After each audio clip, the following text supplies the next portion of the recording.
আজ 31 মার্চ এই পুরুলিয়ার রুখামাটির শিমুলিয়া গ্রাউন্ডে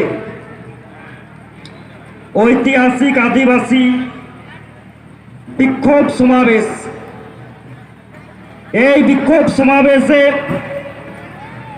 এই পুরুলিয়ার বিভিন্ন ব্লক ছাড়াও পার্শ্ববর্তী বিভিন্ন জেলা থেকে আগত আমার আদিবাসী মা দাদা বাবা ভাই বোন এবং বিভিন্ন আদিবাসী গণসংগঠনের সম্মানীয় নেতৃত্ববর্গ, সবাইকে আমার পক্ষ থেকে হুল জোহার। অনেকক্ষণ ধরে বক্তব্য হচ্ছে, অনেকক্ষণ ধরে আমরা কথাবার্তা শুনছি, ধৈর্য ধরে শুনছি। তো এইরকম ঐতিহাসিক বিক্ষোভ সমাবেশে আমি কোনো ময়দানি ভাষণ দিতে আসিনি। অনেক ময়দানি ভাষণ দিয়েছি, আমি কোনো ময়দানি ভাষণ দিতে আপনাদের কাছে আসিনি।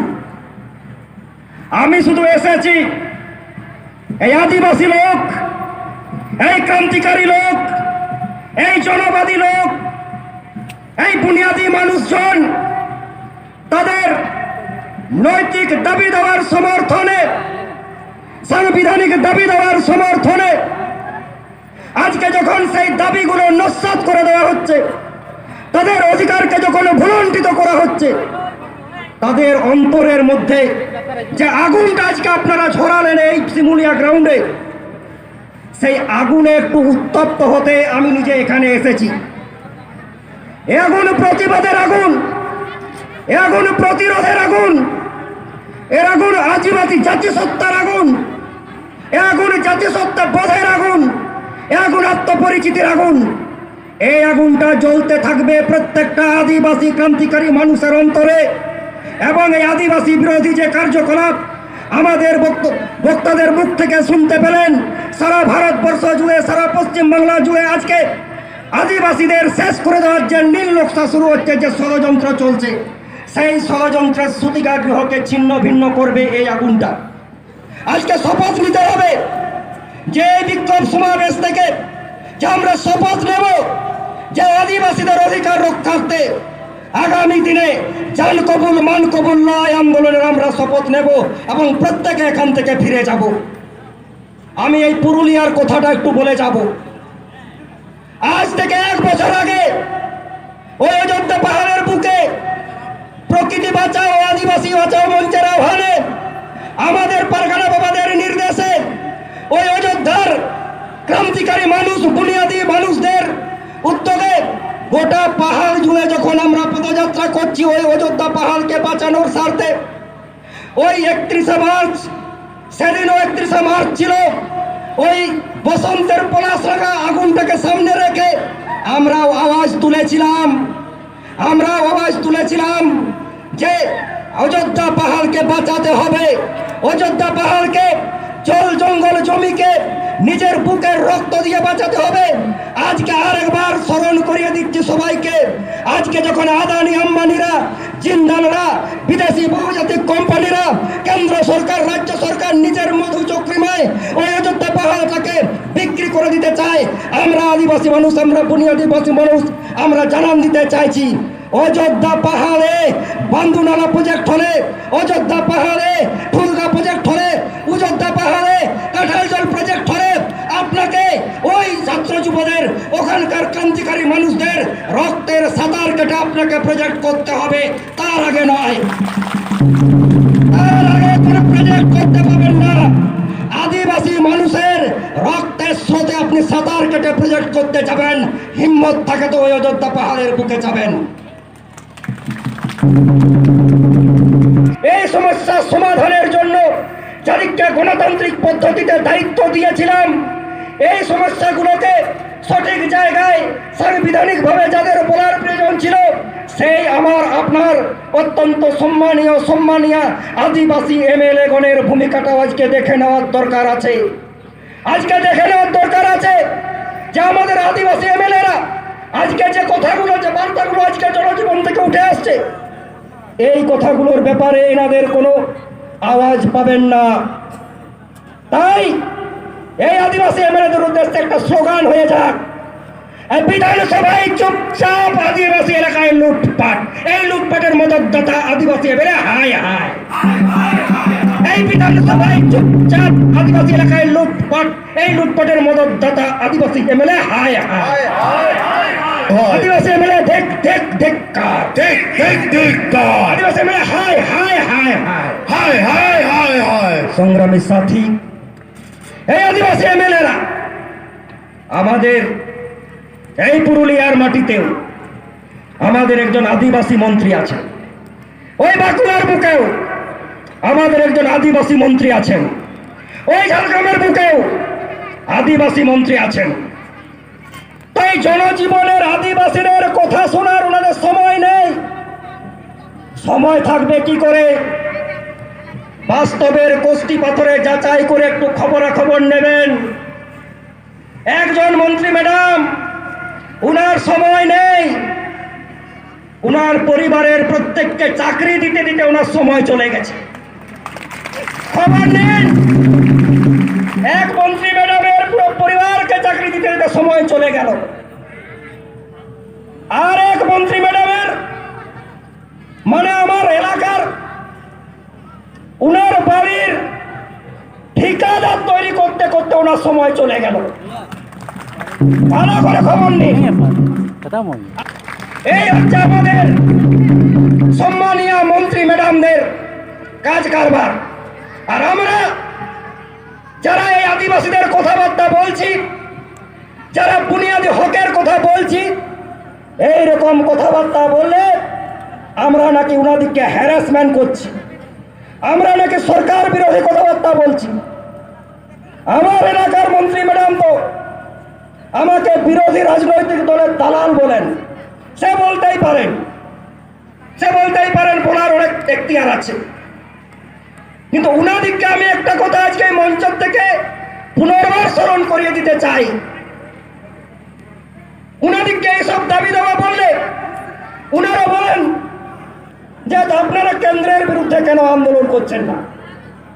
শুনুন মন্ত্রী ম্যাডাম, আদিবাসী সমাজ, আদিবাসী মানুষজন কার বিরুদ্ধে কথা বলবে, কার বিরুদ্ধে আন্দোলন করবে, কার বিরুদ্ধে রাস্তায় নামবে, সেই ঠিকাদারিটা আপনাদেরকে দেওয়া হয়নি।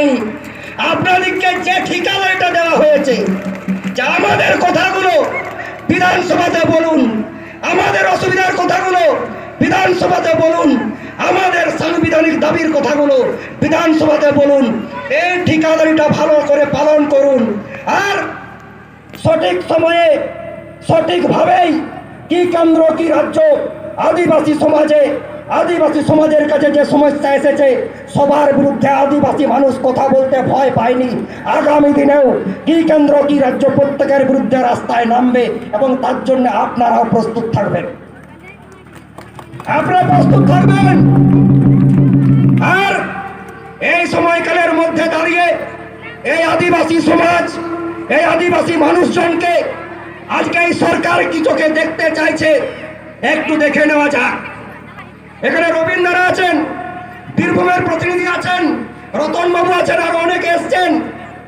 বেশ কয়েকদিন আগের ঘটনা বালকদা সোশ্যাল মিডিয়ায় খুব সুন্দর একটা লিখেছিলেন যে ইতিহাসে নজরবন্দি কথাটা পড়েছিলাম, আর শান্তিনিকেতনের বুকে নজরবন্দিটা একবার দেখে নিলাম। বিগত কয়েকদিন আগে ভারতবর্ষের রাষ্ট্রপতি মাননীয় দ্রৌপদী মুর্মু ওই শান্তিনিকেতনের বোলপুরে বিশ্বভারতীর সমাবর্তনে এসেছিলেন। আজকে ভেবে দেখার দরকার আছে প্রত্যেকটা আদিবাসী মানুষের, ওই এলাকার কিছু আদিবাসী শিল্পী, সাহিত্যিক, বুদ্ধিজীবী রাম সোরেন, সোনা মুর্মু, মিনতি হেমব্রম, রতিন কিস্কু, বিনয় সোরেন সহ আরো অনেকে, তাদেরকে গৃহবন্দী করে রাখা হলো। এখানের পুলিশ প্রশাসন আমাদের বক্তব্য শুনছেন, আপনারা শুনে রাখুন। রাজ্য সরকারের অঙ্গুলি হালনে এই পুলিশ প্রশাসন আমাদের শিল্পী, সাহিত্যিক, বুদ্ধিজীবীদের गृहबंदी करलें, नजरबंदी करलें। बहुत डर लग रहा है, ये डर हमारे अच्छा लगा। खूब सुंदर लगছে, खूब सुंदर লাগছে আজকে। কেন আজকে খুব লজ্জা লাগছে, তাই তো? আজকে শিবু দ্বারা, আজকে বিনয় দ্বারা যদি রাষ্ট্রপতির কাছে দেখা করতেন, ওনারা তাদের জীবন জীবিকার কথাটা বলে দিতেন, তাই তো? আজকে দেউচা পাচামিতে যে জমি লুট করছেন সেটা বলে দিত, তাই তো? আজকে অযোধ্যাকে বিক্রি করতে চাইছেন বিদেশি বেনিয়াদের হাতে, সেটা বলতেন, তাই তো? আর এসব শুনে আজকে লজ্জা লাগছে না, ডর লাগছে আমাদের জানা নেই। তবে যারা এইসব কাজ করছেন, যারা এইসব আদিবাসী বিরোধী চক্রান্ত করছেন, যারা এইসব আদিবাসী মানুষের বুনিয়াদী কথাটাকে কণ্ঠরোধ করতে চাইছেন, কান খুলে শুনে রাখুন।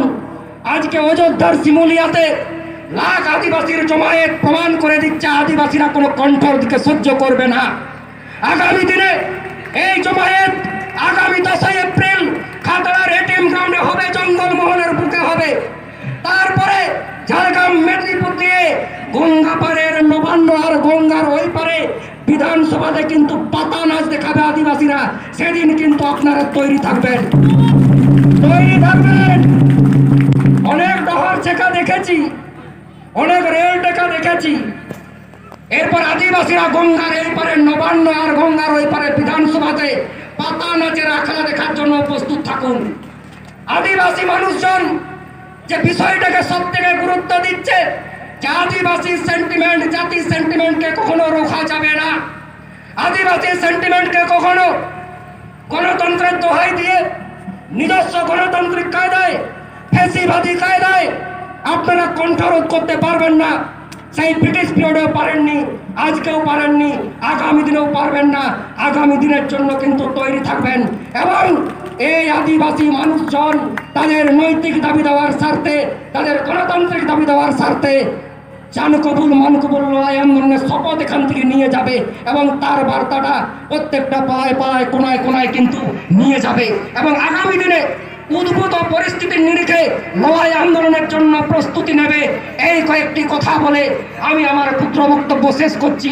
এবং পুনর্বার ওই জঙ্গলমহল খাতড়ার বুকে আগামী 10 এপ্রিল আমরা আদিবাসী একতা মঞ্চ তথা সমস্ত আদিবাসী গণসংগঠনের পক্ষ থেকে যে লাখো আদিবাসী সমাবেশ করতে চাইছি, প্রত্যেককে আমি আমন্ত্রণ জানিয়ে যাচ্ছি।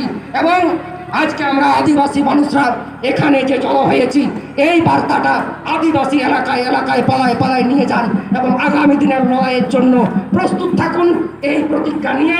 এবং প্রত্যেককে ধন্যবাদ, অভিনন্দন, জোহার জানিয়ে আমি আমার ক্ষুদ্র বক্তব্য শেষ করছি। সবাইকে ধন্যবাদ, অভিনন্দন, জোহার।